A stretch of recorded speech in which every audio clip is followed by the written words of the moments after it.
Happy morning friend. जैसा कि आज आप लोग जानते हैं कि अपना जो सेशन है वो हमने लिया है पोटैटो पर।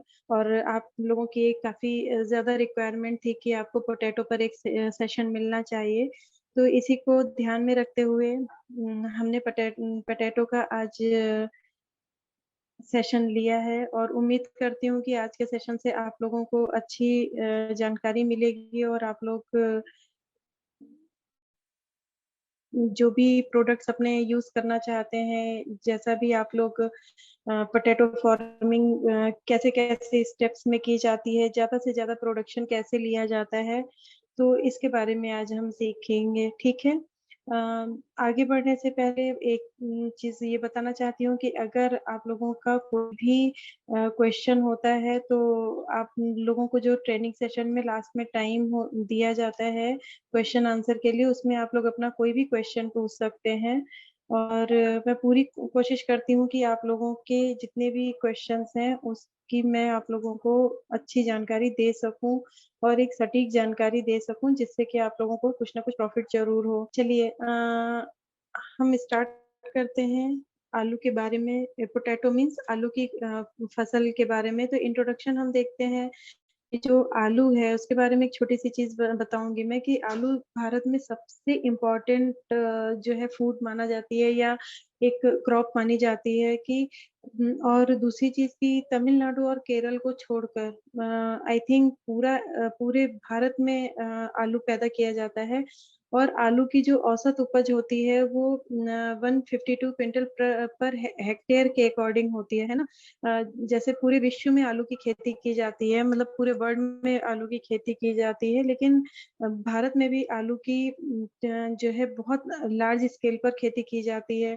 और एज़ पर माई नॉलेज कि जैसे यूपी में आलू बहुत अच्छा पैदा किया जाता है, ठीक है? महाराष्ट्र में आलू की खेती बहुत अच्छी होती है। और इसके साथ जैसे क्या ज़रूरी होता है कि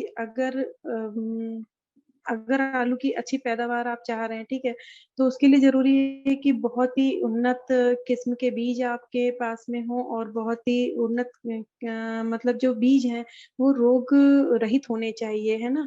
और इसके साथ ही हम जो फर्टिलाइज़र का जो यूज़ कर रहे हैं या जो हम इरिगेशन कर रहे हैं, जो हम प्रोटेक्शन के लिए हम जो भी चीज़ें दे रहे हैं, उसका भी हमारे जो यील्ड है उसपे बहुत ही ज़्यादा प्रभाव पड़ता है, हमारी उपज पर बहुत ज़्यादा प्रभाव पड़ता है, ठीक है? तो आलू की खेती जैसे कि आप सभी जानते हैं कि आलू की खेती कहीं न कहीं सर्दियों की होती है, तो सर्दियों को ध्यान में रखते हुए ही हमें उस पर सारे ट्रीटमेंट करने हैं। और आज हम सीखेंगे कि हमें जो किसान ग्रो के प्रोडक्ट्स हैं, उनको कैसे यूज़ करना है। जो लोग पहली बार आई थिंक कुछ लोग हैं जो आज सेशन अटेंड कर रहे होंगे, उनके लिए एक बार हम आगे बढ़ने से पहले ये बताना चाहूँगी मैं कि अपने पास जो प्रोडक्ट्स हैं वो किस-किस कैटेगरी में आते हैं। तो आप में से जो भी नए लोग हैं, आप नोट डाउन करना चाहें तो नोट डाउन कर सकते हैं। अपने पास में एक्टिवेटर की कैटेगरी, प्रोटेक्शन की कैटेगरी और न्यूट्रिशन कैटेगरी के ही प्रोडक्ट्स पाए जाते हैं। इसके अलावा अपने पास में कोई भी इंसेक्टिसाइड, पेस्टिसाइड, हर्बिसाइड या वीडीसाइड अवेलेबल नहीं होता है, ठीक है? तो ये ध्यान रखिएगा कि अगर आपसे इन 3 कैटेगरी के अलावा अगर किसान भाई लोग आपसे कुछ भी माँगते हैं, तो आप उनको क्लियरली मना कर सकते हैं कि आपके पास उसमें का कोई भी प्रोडक्ट नहीं है। उनको आपको भ्रमित नहीं करना है। और अगर आप खुद एक किसान हैं जो इस सेशन को अटेंड कर रहे हैं, तो आप लोग ध्यान रखिए कि आप इसमें जो है सिर्फ़ और सिर्फ़ 3 ही तरह के आपको प्रोडक्ट मिलेंगे न्यूट्रिशन यानी पोषण की कैटेगरी में, या आप फर्टिलाइज़र, टॉनिक या कुछ भी नाम से आप कह सकते हो। दूसरा जो है आपका प्रोटेक्शन कैटेगरी में, और तीसरा आपका एक्टिवेटर कैटेगरी के प्रोडक्ट आते हैं। एक्टिवेटर में किसान 100, प्रोटेक्शन में किसान प्लांट प्रोटेक्ट, किसान प्लांट गार्ड, और न्यूट्रिशनल कैटेगरी में किसान ह्यूमिक, किसान गोल्ड ग्रोथ, अमीनोविट, एंटीफ्लो, फ्रू मैच्योर, किसान यील्ड एंड किसान एचएपी ग्रैन्युअल, ठीक है? इतने प्रोडक्ट्स अपने टोटल हैं। अगर मैं टोटल प्रोडक्ट्स के नंबर्स की बात करूँ तो टोटल 10 प्रोडक्ट्स अपने पास में रहते हैं, ठीक है? अ, अब जैसे हम वापस आते हैं अपनी पोटैटो फार्मिंग पे, तो पोटैटो फार्मिंग में जैसे मैंने आपको बताया कि जो है उसका एक इंट्रोडक्शन आपको केवल दिया कि कैसे-कैसे हम पोटैटो कहाँ-कहाँ पे होता है, किस-किस जगह पे। अब यहाँ पर हम पोटैटो की ग्रोथ स्टेजेस देखते हैं। ग्रोथ स्टेजेस में आप देख सकते हैं कि सबसे पहले बीज में स्प्राउट्स का डेवलपमेंट हो रहा है। स्प्राउट्स की पहचान कैसे करेंगे? छोटे-छोटे व्हाइट कलर के अभी जब हम आगे बढ़ेंगे ना, तो मैं उसमें भी आपको बताऊँगी कि स्प्राउट्स उन्हीं को बोलते हैं। एक और इमेज मैंने लेके रखी है, ठीक है? स्प्राउट्स आते हैं तो वो ग्रोथ स्टेज 1 होती है, फिर ग्रोथ स्टेज 2 यानी कि वेजिटेशन ग्रोथ होती है जिसमें पत्तियों का विकास होता है और नीचे जो आलू का जो बल्ब बन रहा है वो भी विकसित होता है। तीसरी स्टेज जो होती है उसमें पौधे की हाइट बढ़ती है और साथ ही साथ पोटैटो जो है वो भी ग्रो करता है। इसके बाद में ग्रोथ स्टेज जो 4 होती है, तो 4 में ऊपर की तरफ जैसे आप देख रहे हैं तो फ्लावरिंग स्टेज ऊपर की तरफ स्टार्ट होती है और नीचे जो है आलू वो काफ़ी सारी संख्या में बनने शुरू हो जाते हैं, यानी अच्छी मात्रा में अगर आपने सही से खेती की है, तो अच्छी मात्रा में आलूओं का एक-एक ही पौधे में कई-कई आलू हो जाते हैं। इसके साथ में ग्रोथ स्टेज जो 5 आप देख रहे हैं, यहाँ पर आप देख पा रहे होंगे पत्ते मुरझाए हुए से हैं, पत्ते सूखे हुए से हैं, लेकिन नीचे आलू जो है पूरी तरह से पोटैटो नज़र आ रहा है, ठीक है? तो ये मैच्योरेशन की स्टेज होती है जिसको कि मैच्योरिटी स्टेज भी आप कह सकते हैं, जहाँ पे आलू पूरी तरह से हार्वेस्टिंग के लिए तैयार हो जाता है। तो ये तो थी इनकी ग्रोथ स्टेजेस, एक सिंपल फॉर्म में मैंने बहुत बताया है।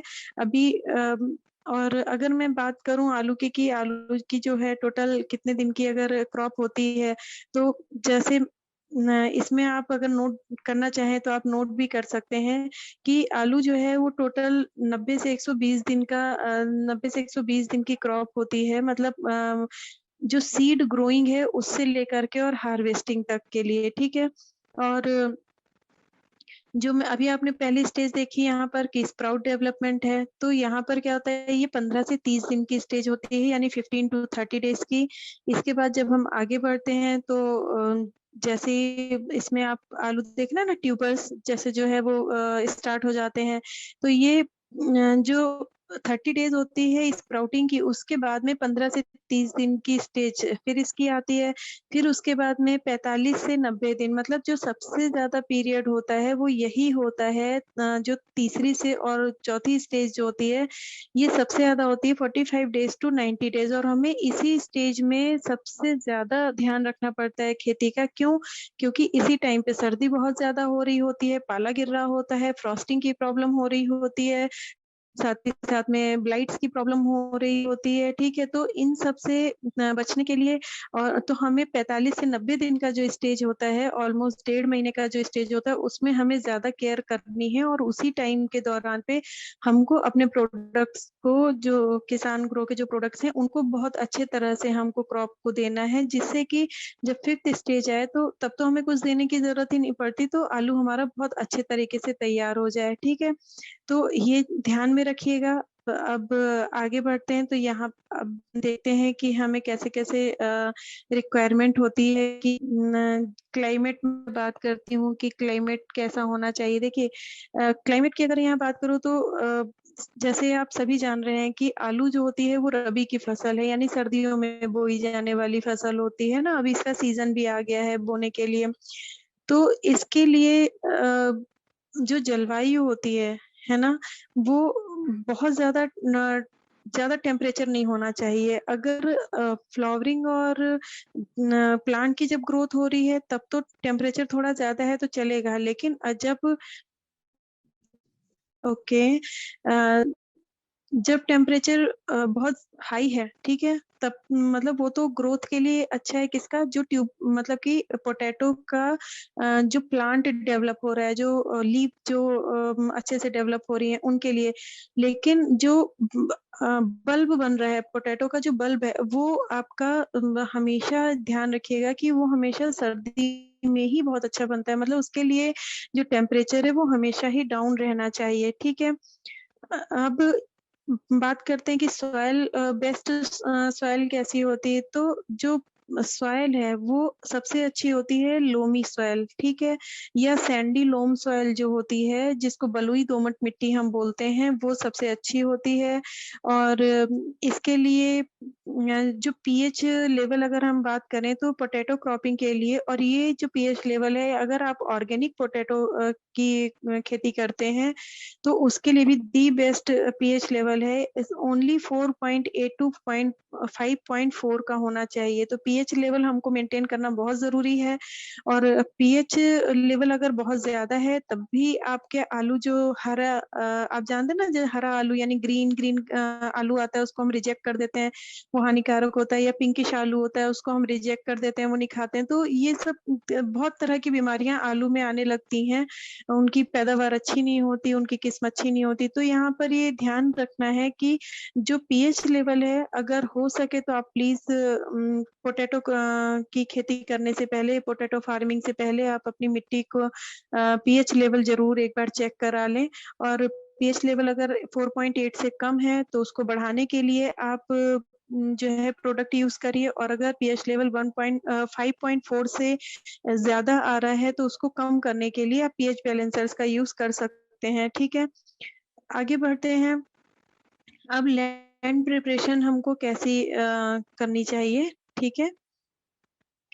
लैंड प्रिपरेशन में सबसे ज्यादा जरूरी है कि जो थोड़ी सी एसिडिक होनी चाहिए। एसिडिक है तभी तो पीएच लेवल इतना कम है ना, मतलब जो पीएच रेंज हम लेकर के चल रहे हैं, तो थोड़ी सी एसिडिक लैंड अच्छी होती है पोटैटो फार्मिंग के लिए। और क्या करना है हमको लैंड का प्रिपरेशन, जैसे मैं आपको दिखा रही हूँ, आप यहाँ पे जान सकते हैं कि इस तरीके के बेड्स बनाए जाते हैं पोटैटो की फार्मिंग के लिए। अगर आप लोगों ने कभी देखा होगा आलू की खेती करते हुए, तो इस तरह के बेड्स होते हैं। इनमें आपको क्या करना होता है कि इस तरह के बेड्स आप तभी बना सकते हैं जब आप कम से कम 2 से 3 बार डीप लगे के हों, ठीक है। डीप लगने के बाद आपने पूरा एकदम भुरभुरा कर ली हो, या जब छोटे छोटे ग्रेनुअल्स उसके तैयार हो गए हो, समतल मिट्टी हो गई हो, फील्ड एकदम एक समान हो गई हो, प्रॉपर वे में एकदम फील्ड हो, तो उस तरीके की जब फील्ड होती है तो ये लेकिन कैसे तैयार होती है, जब कम से कम फील्ड का 2 से 3 बार हम जो है डीप प्लगिंग कर देते हैं, या कल्टीवेशन हम कर देते हैं किसी क्रॉप लगाने से पहले, ठीक। तो इस तरीके से पोटैटो की फील्ड रेडी है। लैंड प्रिपरेशन के टाइम पर आपको क्या करना है, आप जैसे यहाँ पर देख सकते हैं कि इसके लिए आपको जो बेड्स जैसे आप देख रहे थे, तो जो बेड्स के बीच में जो डिस्टेंस रखना है वो 60-90 सेंटीमीटर का रखना है। और जो इंट्रा बेड डिस्टेंस जो होता है वो कम से कम 45 सेंटीमीटर का होना चाहिए। मतलब कि इसमें 2 तरह की चीजें आप देख पाएंगे। एक तो आप जैसे यहाँ पर देख रहे हैं कि बेड्स बने हैं, इनसे एक डिस्टेंस है, एक बेड से दूसरे बेड्स की डिस्टेंस यहाँ पर मैं बता रही हूँ 60 to 90 सेंटीमीटर की होनी चाहिए। लेकिन जब आप इसमें आलू लगाते हैं तो उनके बीच में जो है डिस्टेंस काफी अच्छी रखनी चाहिए हमको, क्योंकि क्या होता है, आलू नीचे नीचे जमीन के नीचे होता है, अंडरग्राउंड अगर डेवलप हो रहा है पोटैटो, तो उसको विकसित होने के लिए जगह चाहिए। और हम इसको अगर शुद्ध हिंदी में अगर मैं बात करूं तो इसको हम मेड़ बोलते हैं ना, मेड़ बना करके ही आलू की खेती की जाती है। क्योंकि मेड़ जितनी अच्छी तरह से होगी, मिट्टी जितनी अच्छी तरह से चढ़ाई गई होगी, आलू उतना ही अच्छा आपका उसका बल्ब बनेगा। क्योंकि उसको प्रॉपर ग्रो होने के लिए भरपूर मिट्टी मिल जाती है, और उसको जमीन से जो है थोड़ी ऊंचाई मिल जाती है, तो जो उसकी गैपिंग होती है उसमें आलू बहुत अच्छे से पैदा होता है, ठीक है। अब यहाँ पर लैंड प्रिपरेशन आपको कैसे करना है, आप लोग यहाँ पे नोट डाउन करने की आप चीज है, डायरी पेन लेकर के बैठे हैं तो आप प्लीज नोट डाउन करिए कि जब हम बेड्स बना रहे होते हैं, ठीक है, उस टाइम पे हमको यहाँ पे क्या करना है, हमको जब सेकंड टाइम पे हम अपने खेत को पे काम कर रहे होते हैं, उसी टाइम पे हमको यहाँ पे किसान एचएपी ग्रेनुअल का यूज करना है। ओनली किसान एचएपी ग्रेनुअल का आपको यूज करना है जब बेड को हम सेकंड टाइम पलटा दे रहे होते हैं, या जब हम उसको फ्लैट कर रहे होते हैं, ठीक है, एक समान हम बना रहे होते हैं तब। तो किसान एचएपी ग्रेनुअल आपको कितना देना है, 2 kg पर एकड़ के अकॉर्डिंग, ठीक है, कैसे देना है? देखिए वैसे तो पोटैटो में ऑर्गेनिक मैन्योर सबसे ज़्यादा चलते हैं। ऑर्गेनिक मैन्योर में देने के लिए अगर मैं बात करूँ तो मार्केट में बहुत सारे ऑर्गेनिक मैन्योर्स अवेलेबल रहते हैं, लेकिन ज़रूरी नहीं है क्योंकि अपना किसान एचएपी ग्रैन्युअल भी एक तरीके का ऑर्गेनिक मैन्योर ही है और उसको ज़्यादा से ज़्यादा अगर किसी चीज़ में मिलाना है तो आप सिंपल सा कुछ मत करिए, जो पके हुए गोबर की खाद होती है, मैं हमेशा बोलती हूँ जो काऊ डंग होता है, आप 50 केजी का काऊ डंग ले लीजिए और उस 50 केजी के काऊ डंग में आप 2 से 3 किलो 2 टू 3 केजी किसान एचएपी ग्रैन्युअल को अच्छे से मिक्स कर लीजिए और मिक्स करने के बाद में उसकी ब्रॉडकास्टिंग कर दीजिए, मतलब कि छींट दीजिए, ठीक है? ये आपको कब करना है? जब आप फील्ड प्रिपरेशन कर रहे हैं सेकंड टाइम में, है ना? एक बार तो जब आपने खरपतवार साफ करने के लिए फील्ड को उल्टा-पल्टा किया और उसमें जो है हल जलाया या आपने ट्रैक्टर के माध्यम से जो जुताई की उस टाइम पे नहीं, लेकिन जब हम सेकंड टाइम पे जब मिट्टी को फ्लैट कर रहे होते हैं उस टाइम पे आपको इसको यूज़ करना है, ठीक है? अब क्या करना है जब आप फिर थर्ड टाइम पे जब आप बेड्स बना रहे होते हैं, ठीक है? आलू को बोने के लिए जब आप बेड्स बना रहे होते हैं, तो उस बेड्स को बनाते टाइम वो भी आपको कब करना है? जब थर्ड टाइम और इसका जो अगर मैं इंटरवल बात करूँ तो कम से कम 15 से 20 दिन का इंटरवल होता है। उस टाइम पे क्या करना है? जो किसान भाई लोग हैं वो इरिगेशन कर देते हैं, ठीक है? तो इरिगेशन में आपको क्या डालना है? किसान 100 का यूज़ आपको करना है, ठीक है? किसका? किसान 100 15 लीटर ऑफ वाटर में आपको ओनली 5 ml यूज़ करना है। अगर आप 150 लीटर ऑफ वाटर ले रहे हैं तो उसमें 50 ml का यूज़ करिए और अगर पर लीटर के अकॉर्डिंग आपको अगर इसका डोज़ेज़ आपको देखनी है तो 0.05 ml पर लीटर ऑफ वाटर के अकॉर्डिंग इसकी डोज़ेज़ आपको यूज़ करनी है। इरिगेशन करना है आपको सेकंड टाइम जब आपने एचएपी ग्रैन्युल डाला उसके बाद में, फिर उसके 15-20 दिन बाद जब जब ज़मीन हमारी सूखती है, ठीक है, ड्राइनेस आती है, तब उसके बाद में हम जो है मिट्टी को और अच्छा-सा फ्लैट करके छोटे-छोटे ग्रैन्युल्स उसके तैयार करके और उसके बाद हम जो है बेड्स बनाते हैं। जब हम बेड्स बना रहे हैं तब यहाँ पर ध्यान रखना है कि हमको किसान ह्यूमिक का यूज़ कर देना है और कैसे करना है? अगेन हमें इरिगेशन के माध्यम से करना है और भाइयों-बहनों आप लोग ध्यान रखिएगा कि पोटैटो फार्मिंग में इरिगेशन का बहुत ज़्यादा महत्व है, ठीक है? क्योंकि सर्दियों की फसल होती है तो मैंने इरिगेशन कार्य के लिए भी आगे लिखा हुआ है, मैं उसको बताऊँगी कि कैसे-कैसे होता है, ठीक है?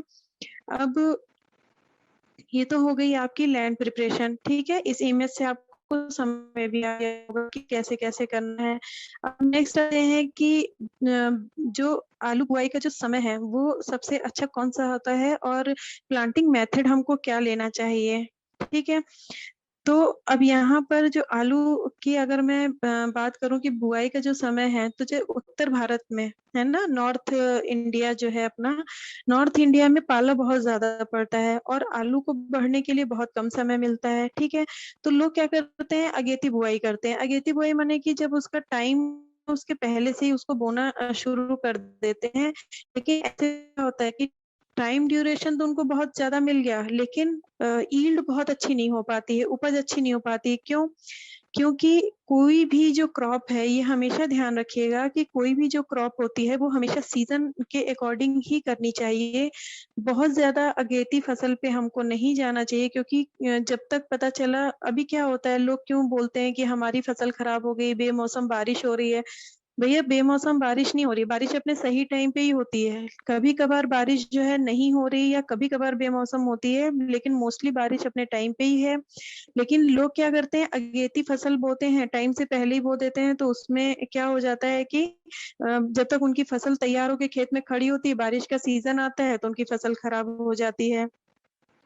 ठीक है, तो यहाँ पर ये ध्यान रखिए कि हमको अगेती फसल नहीं करनी है और साथ ही साथ में हमको ये भी ध्यान रखना है कि जो आलू हैं वो उनके कंद बहुत अच्छे बन सकें और अब क्या होता है कि जैसे एक तो टेम्परेचर सही नहीं मिल पाता, ठीक है?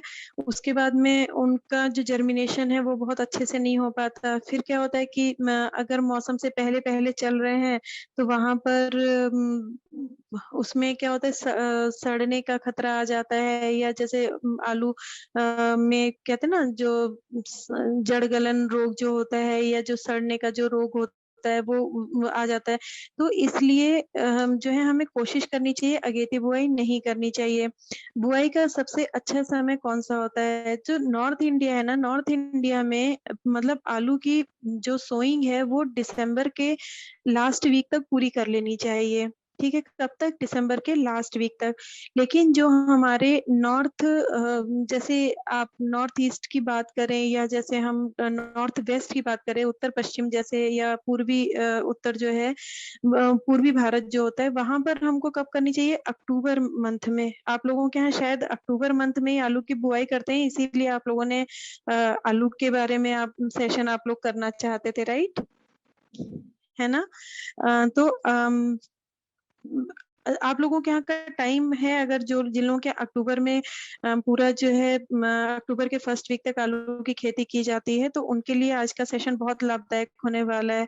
तो अक्टूबर के मतलब आप कह सकते हैं कि फर्स्ट वीक तक या हद से हद सेकंड वीक तक पोटैटो सोइंग कंप्लीट कर लेनी चाहिए। ठीक है? अब प्लांटिंग मेथड क्या होता है कि जैसे मैंने बताया ना आपको कि एक रो से दूसरे रो की यानी एक बेड से दूसरे बेड की दूरी जो होनी चाहिए वो 50 टू 60 सेंटीमीटर की होनी चाहिए। और जो पौधे से पौधे की जो दूरी है, मतलब कि एक प्लांट से दूसरे प्लांट को जब हम आलू को लगा रहे हैं, यहाँ पे पौधा मतलब आलू को जब हम बो रहे हैं, तो उसकी डिस्टेंस जो है वो 20 टू 25 सेंटीमीटर होनी चाहिए। ठीक है? और अगर मैं बीज की मात्रा की बात करूं तो बीज की मात्रा कितनी होती है कि 25 टू 30 क्विंटल मतलब पर हेक्टेयर के लिए सफिशिएंट होता है ना? अब यहाँ पर आपको क्या करना है, आलू की बुआई ये तो हो गया कि प्लांटिंग आपको कैसे करनी है, उसका भी एक फोटो है, अभी मैं आपको वो भी बता दूंगी कि कैसे है।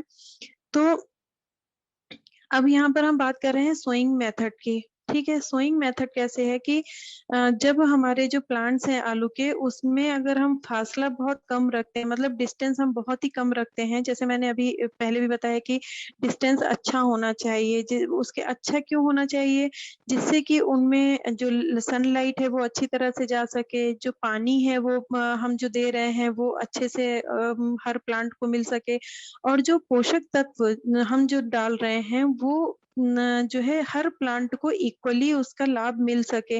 और जब अगर हम बहुत पास-पास आलू लगा देते हैं तो क्या होता है ना कि जब हम न्यूट्रिशन अपने प्रोडक्ट्स देते हैं न्यूट्रिशनल कैटेगरी के, तो उनमें ना एक तरीके का कंपटीशन हो जाता है कि कोई पौधा बहुत ज़्यादा ले रहा है, कोई कम ले रहा है, किसी को बिल्कुल भी न्यूट्रिशन अगर नहीं मिल रहा है, तो उससे क्या होता है कि आलू का जो साइज़ है वो छोटा रह जाता है ना?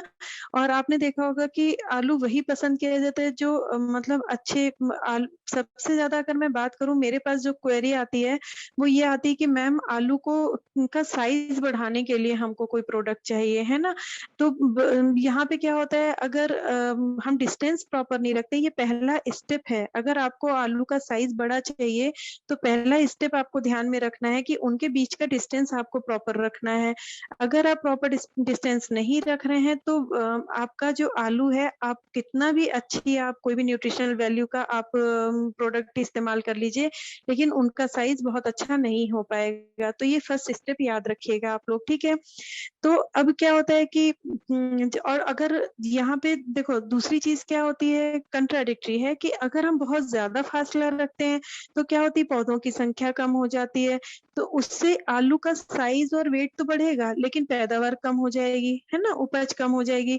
तो इसीलिए जो बेड्स हैं और जो पौधे हैं यानी जो प्लांट्स हैं, उनके बीच में आप जो डिस्टेंस रख रहे हैं उस डिस्टेंस का बहुत ध्यान रखिए, जिससे कि ना तो पौधे आपके कम उगे और ना ही आलू का साइज छोटा हो। तो इसीलिए जो सबसे बेस्ट तरीका होता है वो यही है कि पौधे की दूरी आपको 20 टू 25 सेंटीमीटर की डिस्टेंस रखनी है, और बेड्स की जो आपको बेड्स बनाने हैं उसकी डिस्टेंस आपकी 50 सेंटीमीटर टू 60 सेंटीमीटर की होनी चाहिए। ठीक है? ये तो हो गया एक चीज, ठीक? ये एक मेथड था। अब यहाँ आपको क्या करना है, जैसे मैंने आपको बताया कि जब आप आलू का बीज लगा देते हैं और बीज लगाने के बाद जब मिट्टी चढ़ाते हैं और मिट्टी चढ़ाने के बाद में हल्का सा जब इरिगेशन करते हैं, तो आप आपको उसी पानी में, जिस पानी से आप इरिगेशन या सिंचाई कर रहे हैं, आपको यहाँ पर किसान ह्यूमिक लेना है और किसान यील्ड लेना है। आप नोट डाउन करना चाहें तो प्लीज आप लोग नोट डाउन कर लीजिए। आपको किसान ह्यूमिक और किसान यील्ड लेना है, जैसे मैंने स्टार्टिंग में भी बताया था। और इनकी जो डोज रखनी है वो 150 लीटर ऑफ वाटर में, यानी आप अगर 150 लीटर पानी ले रहे हैं तो किसान ह्यूमिक 500 ml का लीजिए और किसान यील्ड आपको 250 ग्राम का लेना है, ठीक है। और 150 लीटर ऑफ वाटर में ये दोनों प्रोडक्ट मिला करके और हल्का सा इरिगेशन यानी हल्की सी सिंचाई आपको कर देनी है, ठीक है। तो ये आपको फर्स्ट यहाँ पर इरिगेशन ध्यान रखना है जब आप सीड सोइंग कर रहे हैं। अब सेकंड चीज क्या होती है कि एक तो ये काम हो गया, ठीक है। जो सीड्स होते हैं हमारे, आई थिंक अब यहाँ से आप देखिएगा, यहाँ पर क्या है कि जो मैं स्प्राउट्स की बात कर रही थी ना अभी, कि स्प्राउट्स होने बहुत जरूरी हैं, तो आप देख रहे हैं इसमें जो व्हाइट व्हाइट कलर के छोटे छोटे से रेशे आपको दिख रहे हैं, ये एक्चुअली स्प्राउट्स होते हैं बीज के। अब इन बीजों को कैसे आपको लगाना है, हर एक बीज को आपको बीच में कट कर देना है और एक एक पे कम से कम दो दो आईज जरूर होनी चाहिए। आईज मतलब आप कैसे पहचान करेंगे कि पोटैटो पे कभी भी आप देखेंगे, एक सेकंड में मैंने जो फर्स्ट इमेज लगाया है मैं उसमें आपको दिखा भी दूं, होप सो कि आप लोगों को समझ में आ जाएगा। ये पोटैटो में आपको ये छोटे छोटे जगह जगह पे ये दिख रहे हैं ना होल बने हुए, इनको हम पोटैटो आईज बोलते हैं, ठीक है। ये जो पोटैटो आईज है, स्प्राउट्स जनरली इन्हीं से निकलते हैं। जो बीज हम तैयार करते हैं वो हम इन्हीं से तैयार करते हैं। स्प्राउट्स अच्छे से अच्छे हमारे निकले और हमको फिर उनको कैसे लगाना है, अब मैं ये बात बताने जा रही हूँ, ठीक है। स्प्राउट्स अच्छे निकलने के लिए आपको क्या करना है, देखिए। स्प्राउट्स अच्छे निकलने के लिए आपको जो आलू होते हैं उनको आपको डिप करके रखना है सोल्यूशन में। किस चीज के सोल्यूशन में, किसान प्लांट गार्ड का सोल्यूशन आपको लेना है। और आपको क्या लेना है यहाँ पर, दूसरा प्रोडक्ट किसान ह्यूमिक का, ठीक है। किसान ह्यूमिक और किसान प्लांट गार्ड आपको एक साथ में लेना है और लेने के बाद में इसको आपको ट्रीट करना है, इसको भिगो के रखना है, ठीक है, ताकि इनका जर्मिनेशन जल्दी हो और स्प्राउट्स अच्छे से बने। जब ये स्प्राउट्स बन जाएंगे, बनने के बाद में आपको हर आलू को 20 से कट करना है, आधा करना है, ठीक है। और उसमें ये ध्यान रखना है कि जो स्प्राउट्स के साथ में कम से कम एक एक हिस्से पे दो दो जो आईज मैंने बताया अभी कि जो पोटैटो आईज बनती है, वो दो आईज हर हिस्से पे होनी चाहिए कम से कम। और उसको हमें जमीन पे रखना है बोने के टाइम पे, ठीक है। जो स्प्राउट्स वाला हिस्सा है वो ऊपर रहेगा और जो कटा हुआ हिस्सा है वो नीचे की तरफ रहेगा। उसके बाद में आप उस पर मिट्टी चढ़ाएंगे, ठीक है। तो मिट्टी चढ़ाने का मैंने बता दिया कि आपको क्या यूज करना है, तो ध्यान रखिएगा। अगर कोई कंफ्यूजन होगा तो अभी सेशन के लास्ट में आप फिर से पूछ भी सकते हैं।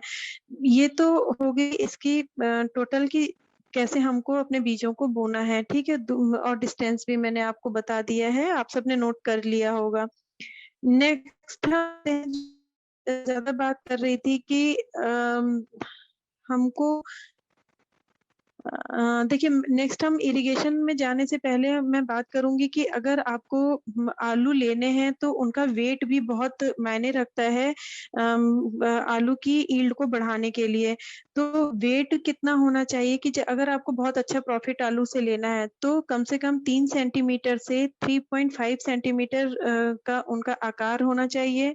और और इसके साथ में क्या करना है कि जैसे 3 सेंटीमीटर टू 3.5 सेंटीमीटर आकार का आलू होना चाहिए और जो उसका वेट है ना वो कम से कम 30 से 40 ग्राम का होना चाहिए। कितना, आप नोट डाउन कर लीजिए प्लीज, कि अगर आपको बहुत अच्छा प्रॉफिट चाहिए तो उसका जो आकार है, मतलब जो साइज है, वो 3 सेंटीमीटर टू 3 सेंटीमीटर और जो वेट है वो 30 टू 40 ग्राम का होना चाहिए, ठीक है। अब आगे जैसे हम बात कर रहे थे कि इरिगेशन की कैसे करते हैं कि सिंचाई, तो आलू में हल्की-हल्की सिंचाई की बहुत आवश्यकता होती है, क्योंकि बहुत ज़्यादा पानी तो भरा हुआ नहीं रहना चाहिए, क्योंकि अगर बहुत ज़्यादा पानी भरा रहेगा तो आलू सड़ जाएगा। तो इसलिए बहुत हल्की-हल्की इरिगेशन हमेशा करते रहनी चाहिए। अब क्या होता है, इरिगेशन के लिए भी मैं आपको पिक्चर से समझाती हूँ कि अगर आप ड्रिप का इस्तेमाल करते हैं, पतले-पतले पाइप आपको दिख रहे हैं ना, ये ड्रिप लगी हुई है। अगर हम ड्रिप के माध्यम से करते हैं तो सबसे अच्छा होता है इस टेक्निक से इरिगेशन करना। इससे क्या होता है, एक तो पानी बहुत कम लगता है, ठीक है? पानी की मात्रा बहुत ज़्यादा नहीं लगती और कम पानी में आपका काम हो जाता है। जिन जगहों पे पानी की मतलब शॉर्टेज रहती है, बहुत ज़्यादा उनके यहाँ सिंचाई के साधन नहीं है, वहाँ पर ड्रिप इरिगेशन सबसे ज़्यादा सक्सेसफुल मानी जाती है। तो ये आपको ध्यान रखना है कि अगर आप ड्रिप से कर सकें तो बहुत अच्छा है, लेकिन नहीं करते हैं तो आपको क्या करना है कि जो नालियाँ होती हैं ना, जैसे अभी आपने बेड्स देखा था उसके बीच-बीच में नालियाँ थी, तो उनसे जो बेड्स की जो ऊँचाई होती है, ठीक है?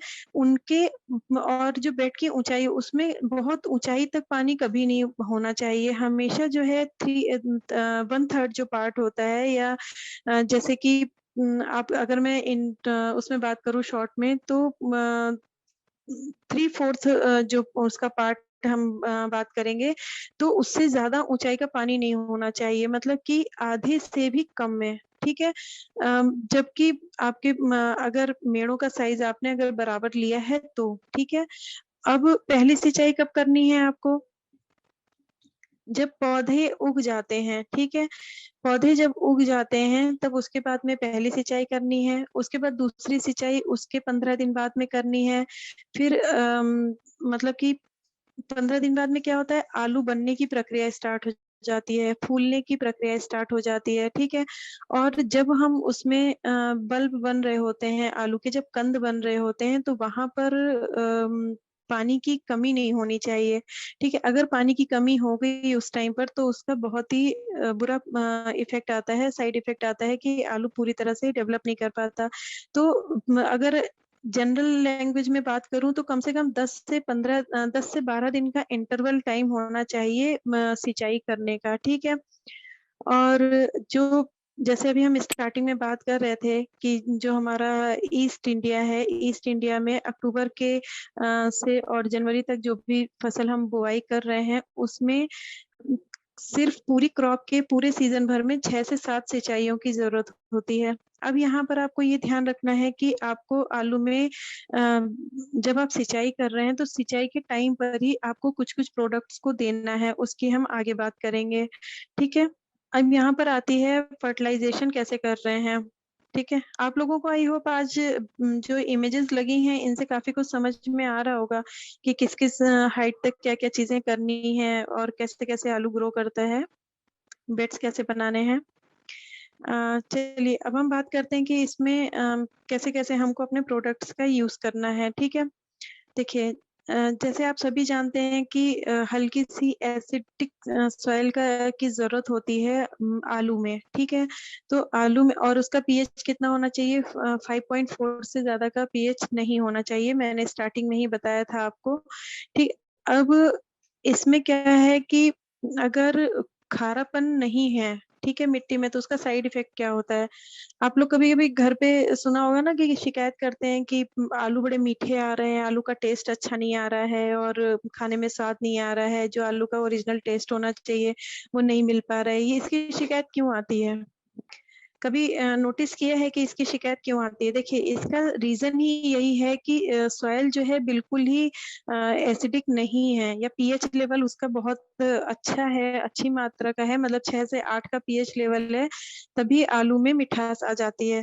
तो इसलिए ध्यान रखना है कि हमको पीएच लेवल जो है वो एल्कलाइन हमारी ज़्यादा ना जाए, तो इसलिए ये ध्यान रखिए कि यहाँ पर ऐसे ही प्रोडक्ट्स का केवल यूज़ करना है जो उसकी खारेपन को बहुत ज़्यादा दूर ना कर सकें, ठीक है? अब आपको क्या यूज़ करना है, जैसे जब आप प्लांटिंग से पहले आपने किसान ह्यूमिक, किसान यील्ड का आपने यूज़ कर दिया था, ठीक है? अब आपको यहाँ पर क्या करना है, जब आप अभी मैंने बताया ना कि जब हम सिंचाई करते हैं उस टाइम पे पहली जब आप सिंचाई कर रहे हैं, तो यहाँ पर आपको सिर्फ़ किसान अमीनोविट का यूज़ करना है। ठीक है। पहली सिंचाई के साथ में किसान अमीनोविट 100 ml पर एकड़ यानी 150 लीटर पानी में आपको सिर्फ 100 ml का यूज करना है। अगर मैं 15 लीटर की एक टंकी की बात करूं तो 15 लीटर की टंकी में केवल 10 ml का आपको किसान अमीनोविट का यूज करना है। ठीक है। अमीनोविट क्या करेगा, जब आलू के मतलब पहली सिंचाई पे मैं क्यों बोल रही हूँ, क्योंकि पहली सिंचाई से के बाद से जब हम दूसरी सिंचाई 15 दिन बाद कर रहे होते हैं तो उसी टाइम पे जो कंद हैं, आलू के जो बल्ब हैं वो बनने शुरू होते हैं और उनमें फूलने की जो है प्रोसेस स्टार्ट होती है। उस टाइम पे हमको किसान अमीनोविट का ही यूज करना है। ठीक है। ताकि वो उसका शेप और साइज अच्छा कर सके, उसको पूरी तरह से बढ़ा सके और जो है पौधे के जो नंबर्स हैं, मतलब जो कंद बनने के जो नंबर्स हैं उनमें डेवलपमेंट कर सके, है ना। तो यहाँ पर आपको सिंचाई के माध्यम से अमीनोविट देना है। आलू की जड़ें अच्छी होंगी, उनमें फुटाव अच्छा होगा, उनमें जो मिट्टी के थ्रू जो पोषक तत्व मिलने चाहिए उसके लिए आप किसान ईल्ड, किसान ह्यूमिक और किसान एचएपी ग्रेनुल आप पहले ही दे ही चुके हैं। फिर जब हम सेकंड इरिगेशन जब करते हैं, यानी जब हमारे आलू में कंद बनने शुरू हो जाते हैं और फूलने का जब टाइम आता है तो उस जगह पे हमको किसान फ्रू मैच्योर देना है। क्या देना है? किसान फ्रू मैच्योर। डोजेज आपको क्या रखनी है? 1 ग्राम पर 150 लीटर ऑफ वाटर में। ठीक है। और अगर आप 15 लीटर की टंकी में यूज करते हैं तो 1 ग्राम पाउडर का जो 1 ग्राम पाउडर को आप 5 हिस्सों में डिवाइड कर लीजिए। ठीक है। तो उसका जो 5वां हिस्सा होगा, मतलब 5 हिस्सों में डिवाइड आपने कर लिया तो उसका एक हिस्सा आप उठा करके आप 15 लीटर की टंकी में मिलाइए और स्प्रे कर दीजिए। ठीक है। और नहीं तो अगर ड्रिप के माध्यम से कर रहे हैं तो 150 लीटर पानी में आपको केवल 1 ग्राम का यूज करना है। ये डोजेस जरूर ध्यान रखिएगा। ठीक है। इस तरीके से आप जो भी आलू की जो पैदावार है, जो बढ़त है, वो अच्छी हो जाएगी। अब जैसे मैं बात कर रही थी स्टार्टिंग में, मैंने बताया था कि 45 से 90 दिन का जो स्टेज होता है, यानी ठीक है, वो स्टेज सबसे ज्यादा महत्वपूर्ण होता है। वहां पर आपने एक बार पहली सिंचाई के साथ में आपने किसान अमीनोविट यूज कर दिया, दूसरे में थ्रू मैच्योर यूज कर दिया। उसके बाद अगेन जब आप 12 से 15 दिन पे सिंचाई करेंगे तो आपको एक डोज किसका देना है? किसान फील्ड का और किसान अमीनोविट का आपको मिक्स करके एक डोज और देना है। ध्यान रखिएगा, लिख लीजिए आप लोग कहीं पे। जब जब थर्ड इरिगेशन करते हैं तब वहां यानी 45 से 90 दिनों के बीच की मैं बात कर रही हूँ, वहां पर आपको 150 लीटर पानी में 100 ml किसान अमीनोविट लेना है और आपको उसमें कम से कम 300 ग्राम यानी 300 ग्राम आपको किसान ईल्ड लेना है। 150 लीटर ऑफ वाटर में दोनों प्रोडक्ट को मिक्स करना है और मिक्स करके उनको पूरे खेत में आपको इरिगेशन कर देनी है, सिंचाई कर देनी है। एक चीज और ध्यान यहाँ पर रखिएगा कि जब हम आलू की खेती कर रहे होते हैं तो यहाँ पर किसान 100, ठीक है, जो कि एक यूनिवर्सल प्रोडक्ट है। आप जब भी कोई प्रोडक्ट डालेंगे उसके साथ में आपको किसान 100 को मिक्स करके डालना है। ठीक है। इसीलिए मैंने अलग अलग नहीं बताया, एक ही साथ बता रही हूँ कि आप जब भी किसी भी प्रोडक्ट का यूज करेंगे उसके साथ में आप किसान 100 को जरूर मिक्स करिए। किसान 100 के डोजेस मैंने आपको पहले भी बताए हैं। ये 15 लीटर ऑफ वाटर में अगर यूज करते हैं आप तो 5 ml का आपको यूज करना है किसान 100। आप कोई भी प्रोडक्ट का कॉम्बिनेशन डालिए, किसान 100 आप सबके साथ में यूज कर सकते हैं। ठीक है। अब आगे आते हैं, हम देखते हैं डिजीजेस की बात करते हैं कि डिजीज पोटैटो में कैसी कैसी लगती है। देखिए, पोटैटो में जो सबसे ज्यादा प्रॉब्लम आती है ना, फ्रॉस्टिंग की प्रॉब्लम आती है, क्योंकि पाला बहुत जल्दी लगता है। दूसरी प्रॉब्लम आती है ब्लाइट्स की। ठीक है। इसके बाद तीसरी प्रॉब्लम क्या आती है कि जो हमारा मतलब कि मैं अगर बात करूं कि एक जो पाउडरी मिल्ड्यू होता है, एक डाउनी मिल्ड्यू होता है। ठीक है। तो मिल्ड्यू, ब्लाइट और वायरल इन्फेक्शन और दूसरा फ्रॉस्टिंग की प्रॉब्लम बहुत ज्यादा आती है। अब आप इन इमेजेस से समझ सकते हैं कि जैसे इसके साथ साथ आलू में भी बीमारी लगती है। आप यहाँ पर देख रहे हैं ना कि पत्तियों की नसें फूली फूली दिख रही हैं, पत्तियां फूली हुई दिख रही हैं। आलू, ये एक कटा हुआ आलू रखा है 3rd नंबर की इमेज में, आलू का कलर जो है वो पिंक हो रहा है, धब्बे आ रहे हैं।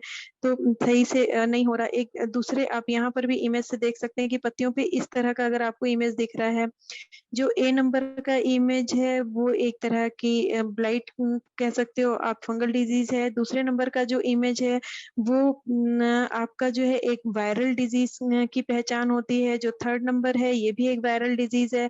जो फोर्थ नंबर है ये भी एक वायरल डिजीज है। इसके बाद जो आप ये देख रहे हो, मतलब fourth number in the sense, sorry मैंने शायद इधर से बताया है, ए बी सी और एफ जो होता है, ये जो तरीके नजर आ रहे हैं ये वायरल इन्फेक्शन है। और जो डी और ई वाला जो इमेज आप देख रहे हैं ये एक तरह का जो मिल्ड्यू जिसकी मैं बात कर रही हूँ, जो ठीक है ब्लाइट मैं बात कर रही हूँ, ये उसका असर आप देख सकते हैं। तो इस तरह का अगर आपको कभी भी कुछ भी नजर आ रहा है, जैसे यहाँ पौधे पे आप देखिए, इस वाले इमेज पे आप देखिए बहुत छोटे छोटे से ब्लैक ब्लैक कलर के धब्बे नजर आ रहे हैं, ठीक है। या अगर पत्तियां ऐसी पूरी सूख रही हैं, मुड़ने, एक क्या हो रहा है जब कर्ल वायरस आ रहा है तो पत्तियां अंदर को मुड़ रही हैं या बाहर को मुड़ रही हैं, लेकिन उसके साथ साथ अगर पत्तियां ब्राउन होके सूख भी रही हैं तो ये प्रॉब्लम होते हैं पाला लगने की वजह से। देखिए फ्रॉस्टिंग अगर हो रही है तो फ्रॉस्टिंग से बचाने के लिए तो अभी अपने पास में जो सबसे अच्छा प्रोडक्ट है वो कौन सा है, किसान बायो प्रोटेक्ट, ठीक है। मिल्ड्यू और जो आपका अगर ब्लाइट की मैं बात करूं, इनसे बचाने के लिए जो प्रोडक्ट है वो है आपका किसान बायो प्रोटेक्ट, किसान प्लांट प्रोटेक्ट। और जो वायरल डिजीज है उसको आपको किससे बचाना है, किसान प्लांट गार्ड से। और आलू की खेती के लिए आपको जरूरी है कि जब आप प्लांट गार्ड और किसान बायो प्रोटेक्ट यूज करें, तो जब प्लांटेशन यानी स्प्राउट्स के बाद में जब 2 से 3 पत्तियां आलू की ऊपर की तरफ दिखने लगती हैं, यानी कि तकरीबन 25 दिन हो जाते हैं, उसके बाद में इसका शेड्यूल आपको लेना है। हर 15 से 20 दिन के अंतराल पे किसान बायो प्रोटेक्ट और किसान प्लांट गार्ड, इसके साथ में किसान 100 आपको मिक्स करना है। और मिक्स करने के बाद में आपको छिड़काव के माध्यम से देना है, यानी कि इस फॉलियर स्प्रे में देना है। डोजेस आपको क्या रखनी है, 15 लीटर ऑफ वाटर की अगर मैं बात करूं तो 15 लीटर ऑफ वाटर में आपको किसान 100 5 ml मिलाना है। पहले किसान 100 को मिलाइए, फिर किसान बायो प्रोटेक्ट या प्लांट प्रोटेक्ट आपको 25 ग्राम का मिक्स करना है। उसके बाद में किसान प्लांट गार्ड आपको 15 लीटर ऑफ वाटर में ओनली 15 ml ही मिलाना है, ठीक है। इतना आप मिलाइए और इसका जो शेड्यूलिंग आप कर रहे हैं वो पहले महीने में, यानी कि जब प्लांटेशन के 21 दिन हो जाए तो पहले महीने में आप इसकी प्रिवेंटिव में कम से कम 2 बार शेड्यूलिंग करिए।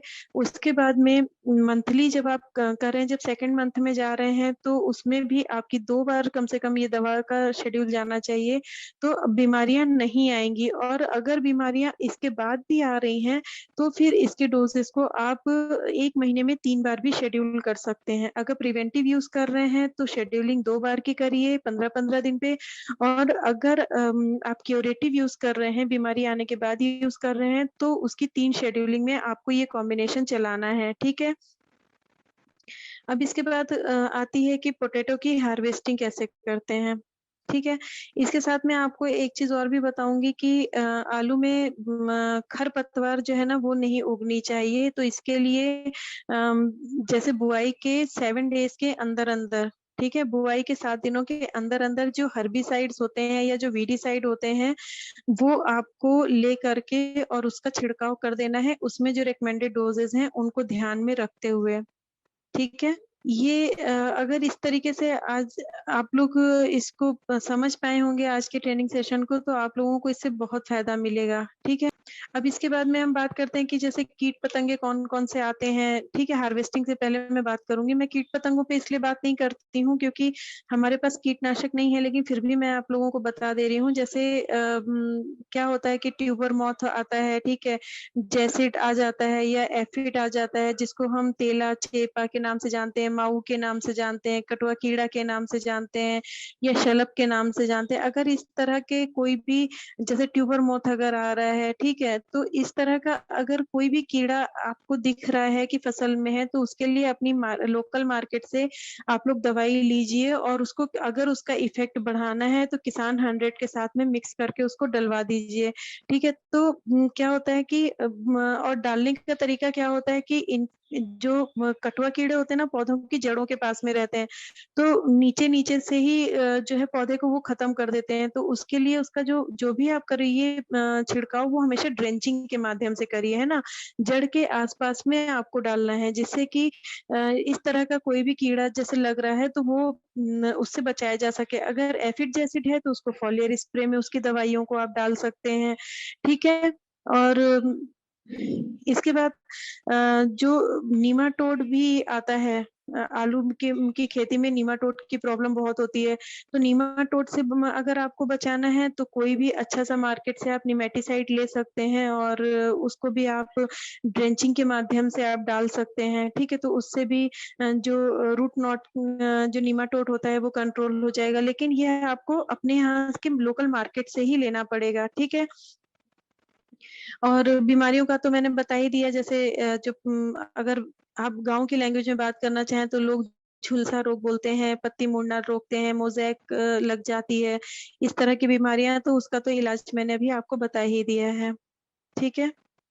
अब क्या करना है कि आलू की खुदाई हार्वेस्टिंग कब करनी है, ठीक है? जो बेबी पोटैटोज़ होते हैं वो 2 से 3 वीक के बाद में, जैसे प्लांट जब ऊपर से सूख जाए और नीचे आलू जो है तैयार हो जाता है बेबी पोटैटोज़ के लिए, तो वहाँ पर आपको मतलब उसकी जब फ्लावरिंग जो है फिनिश हो जाती है, उस टाइम पे बेबी पोटैटोज़ की आपको खुदाई कर लेनी चाहिए, ठीक है? और उसको अच्छे से मतलब आलू तो नया आलू भी आता है मार्केट में, आप जानती हैं कि मिट्टी-विट्टी लगी रहती है, उसको बहुत ज़्यादा सुखाने की और करने की ज़रूरत नहीं पड़ती, तो इसलिए बस खाली ये ध्यान रखना है कि आलू की खुदाई आपको कब करनी है। तो बेबी पोटैटोज़ आपको कब लगाने हैं, यानी कि जब आपके 2 से 3 सप्ताह के बाद में ऊपर के फ्लावर आपके खत्म हो जाएँ, उसी टाइम पे आप उसकी खुदाई कर लीजिए, तो बेबी पोटैटोज़ तैयार हो जाते हैं।